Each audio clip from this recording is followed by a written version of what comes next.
এই দেশের এই অবস্থা দেখলে আসলে বেঁচে থাকার ইচ্ছা থাকে না। বেঁচে থাকার ইচ্ছা নাই বলে আজকে আমি জানি আমি কাদের বিরুদ্ধে কথা বলতেছি। আমার বেশি দিন আর আয়ু নাই।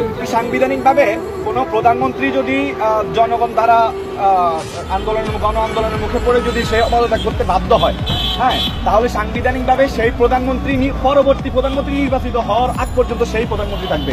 আবার সংসদ কর্তৃক যদি অপসারিত হয়, যদি অনাস্থা দেয় পার্লামেন্ট মেম্বাররা, তাহলেও পরবর্তী নির্বাচন পর্যন্ত সেই সাবেক যিনি প্রধানমন্ত্রী আছেন শেখ হাসিনা, সেই পরবর্তী নির্বাচন প্রধানমন্ত্রী নির্বাচিত হওয়ার আগ পর্যন্ত সেই রাষ্ট্র পরিচালনার দায়িত্ব থাকবেন।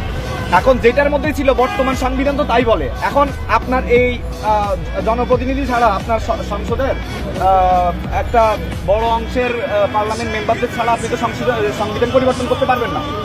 এই সরকার তো আপনার এক কলমে অবৈধ হয়ে যাবে। এখন দেখেন কোনো জনপ্রতিনিধি